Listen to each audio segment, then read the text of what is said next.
అంటూ అరణ్య ప్రాంతంలో సంగమ స్థానంలో ఉండి మధ్యాహ్నం పూట గంధర్వపురానికి భిక్షగా వెళ్ళటం అనేది శ్రీగురుడు చేసేటువంటి పని. అయితే ఆ గ్రామంలో 100 బ్రాహ్మణ కుటుంబాలు ఉన్నాయట. 100 బ్రాహ్మణ కుటుంబాలు ఉంటే వాళ్ళందరూ ఎటువంటి వాళ్ళంటే అందరూ కూడా రాజుగారు ఇచ్చినటువంటి అగ్రహారాలు అనుభవిస్తూ బాగా సంపన్నులు. వాళ్ళందరూ మేము సంపన్నులు, మా ఇంట్లో ఏది కావాలంటే ఏ పదార్థం కావాలంటే చేసి పెట్టగలుగుతాం, మా ఇంటికి అతిథులు వస్తే అనేటువంటి మనస్తత్వం కలిగిన వాళ్ళు. కానీ ఆ ఊరిలో ఒక దారిద్ర్యంతో బాధపడుతున్న ఒక బ్రాహ్మణుడు ఉన్నాడు. ఆ బ్రాహ్మణుడికి ఉన్నటువంటి జీవనాధారం ఏంటంటే గొడ్డుబోతు. అంటే కట్టలేదు, ఈనలేదు. అప్పటి కడితే కదా ఈనేది. అప్పటి వరకు కట్టనటువంటి ఒక గొడ్డుబోతు బర్రె ఉంది. బర్రె అండి.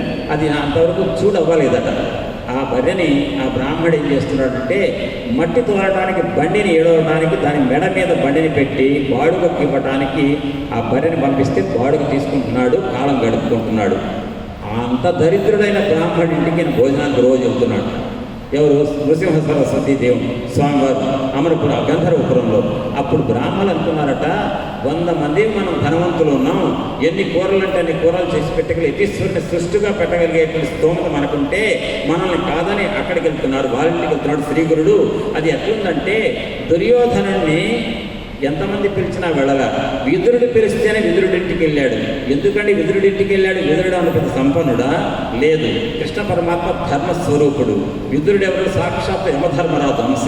కాబట్టి విదురుడు ఒక్కడు మాత్రమేనండి. విదురుడి గురించి చెప్పడం మొదలు పెడితే గొంతు ఆగిపోతుంది. అంత గొప్ప ఆయన ధర్మం గురించి అసలు పురాణం చెప్తుంటే, ఉపన్యాసం చెప్తే విదురుడు మాట్లాడే మాటలు, ధృతరాష్ట్రుడికి అతడిచ్చిన సలహాలు వాళ్ళ అన్నయ్యకు అది చాలా ఇదిగా ఉంటాయి. ఆయన యమధర్మరాజు అంశ.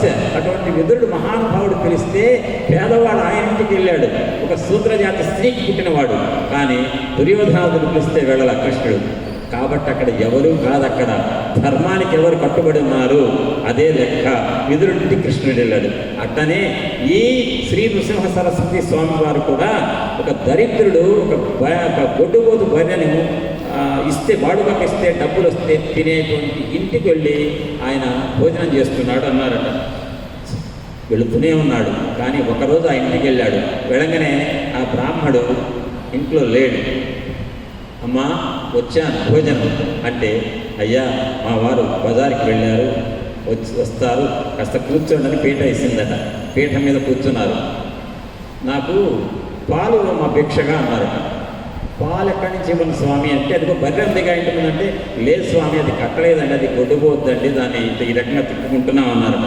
అంటే అప్పుడు అన్నట్ట, ఎందుకమ్మా నాతో అబద్ధాలు చెప్తావు, వెళ్ళి పాల్ది అని అంటే, ఆయన సాక్షాత్తు ఈశ్వరుడిన అనే నమ్మకం ఆయన పట్ల ఉంది అమ్మకు.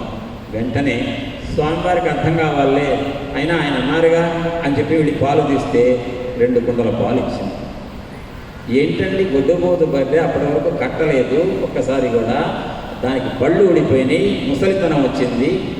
ఆయన వచ్చి కూర్చొని పాలు తీయంటే పాలు తీస్తే పాలు రావడం ఏంటండి అంటే, సృష్టిని సృష్టించేవాడు మనకు ఎవరికి ఏదైనా సిద్ధింపజేయగలిగే సర్వసమర్థుడైనటువంటి నృసింహ సరస్వతి దత్తాత్రేయ జ్ఞాన స్వరూపం. భగవంతుడు తలుచుకుంటే సృష్టిలో చేయలేదు ఏంటండి?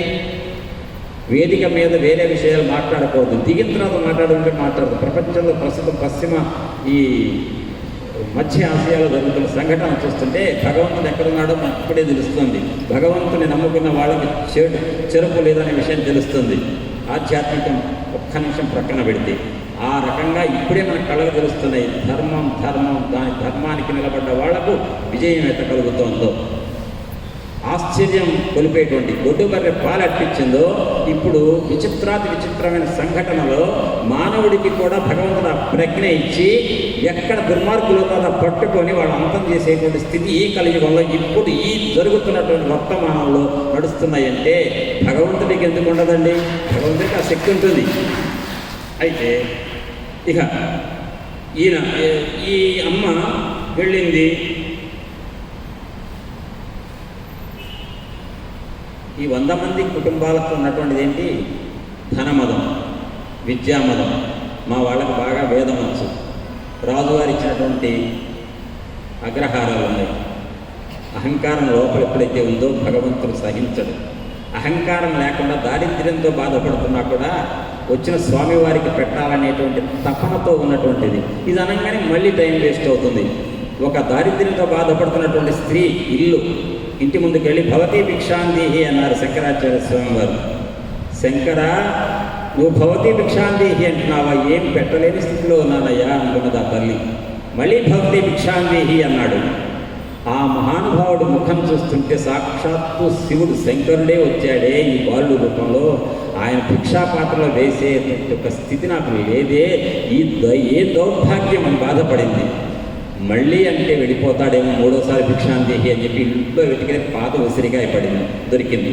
వేసింది భిక్ష పాత్రలో. వేయటానికి వెళ్ళినప్పుడు ఒంటిండా చినిగిపోయిన చీర, సిగ్గుపడింది. కానీ ఆయన పాత్రలో వేస్తే చాలా నా జీవితం ధన్యం అనుకుంది, వేసింది. వెంటనే మహాలక్ష్మీదేవిని, అమ్మా దారిద్ర్యంతో బాధపడుతున్నటువంటి ఈమెకు ఎందుకమ్మా ఈ దరిద్రం అంటే లక్ష్మీదేవిని స్తుతించాడు కనకధార స్తోత్రంతో. ఆ మలకంబు వైకొని మహాత్ముడు పేదకు సంగే స్వర్ణధారామలకంబులం కరతలామలకంబుగా విష్ణుపత్ని ఆ స్వామికి గానుపించే మన పంటయు పండే కుటీరమైన శ్రీధామము సేయగా కనకధారను మించిన స్తోత్రమున్నదే.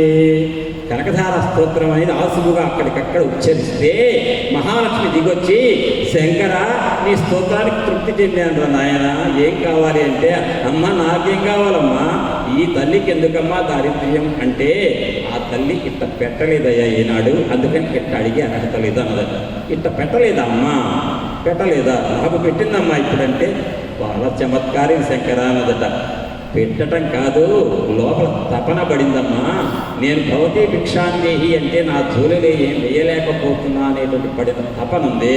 మనం కొన్ని జన్మలు పెట్టకుండా ఉన్నటువంటి పాపాలను తీసేస్తుందమ్మా ఆ తపన అన్నారట శంకరాచార్య గారు.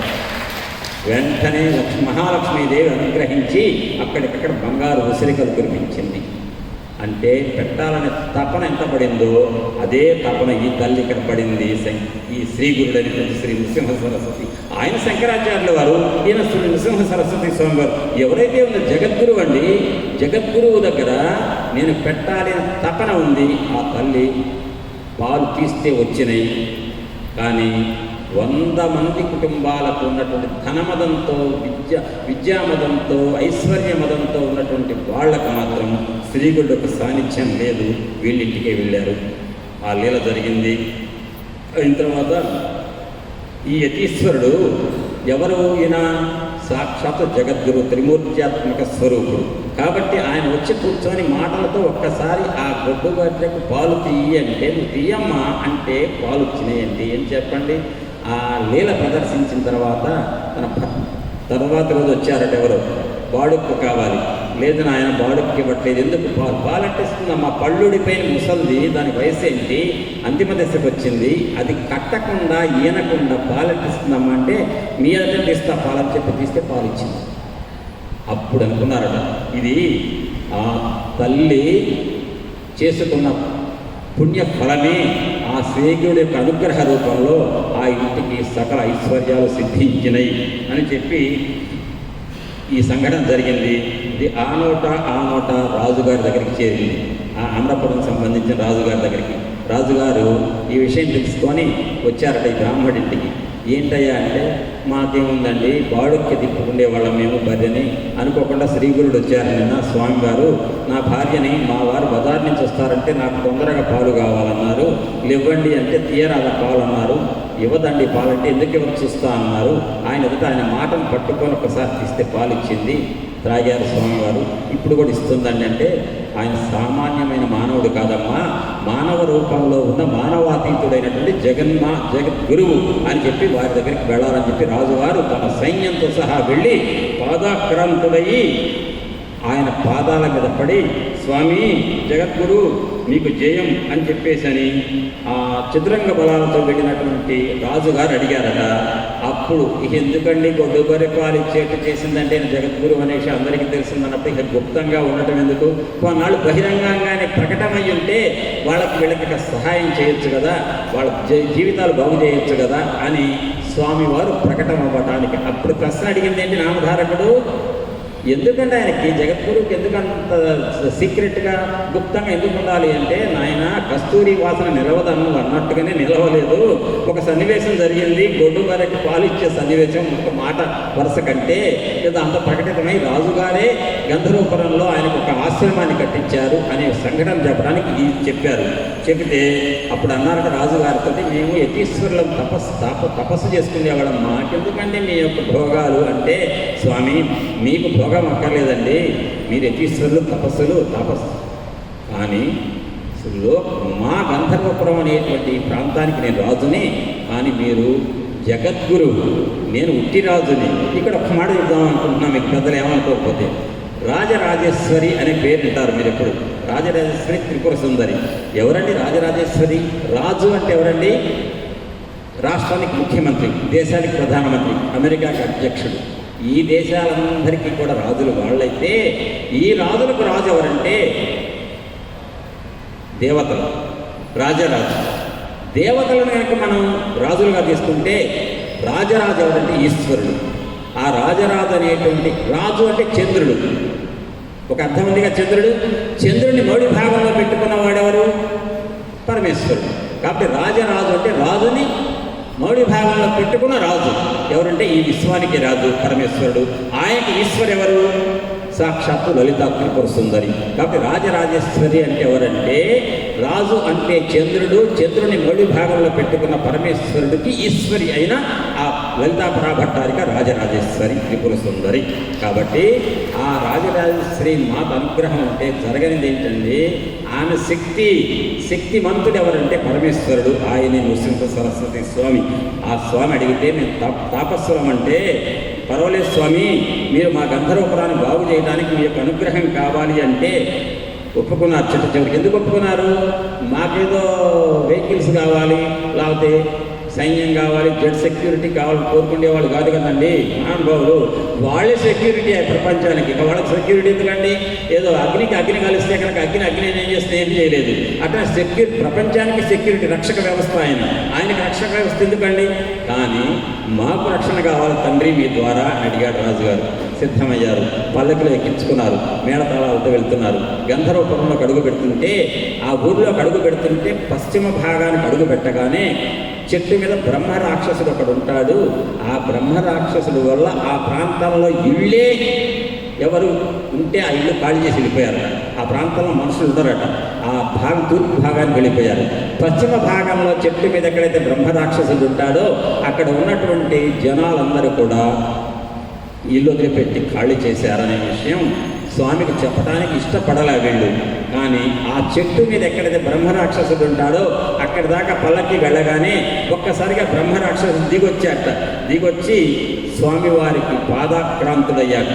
స్వామి, నేను బ్రహ్మరాక్షసుడిగా ఈ చెట్టు మీద ఉంటున్నాను, నా పరిస్థితి ఏంటంటే, ఆయనకు ఒక్కసారి ఆశీస్సులు ఇచ్చారు, మానవుడిగా మారాడండి. అది చూసి రాజుగారును ప్రజలంతా కూడా మహమూలు వాడు కాదండి, నా చెట్టు మీద బ్రహ్మరాక్షసుడు ఉంటే ఆయన వచ్చి ఈయనకి నమస్కరించడం ఏంటండి, ఈయన ఆశీస్సులు ఇవ్వమని ఆయన మానవ రూపంలోకి మళ్ళీ తిరిగి రావటం, పూర్వస్థితికి రావటం ఏంటి.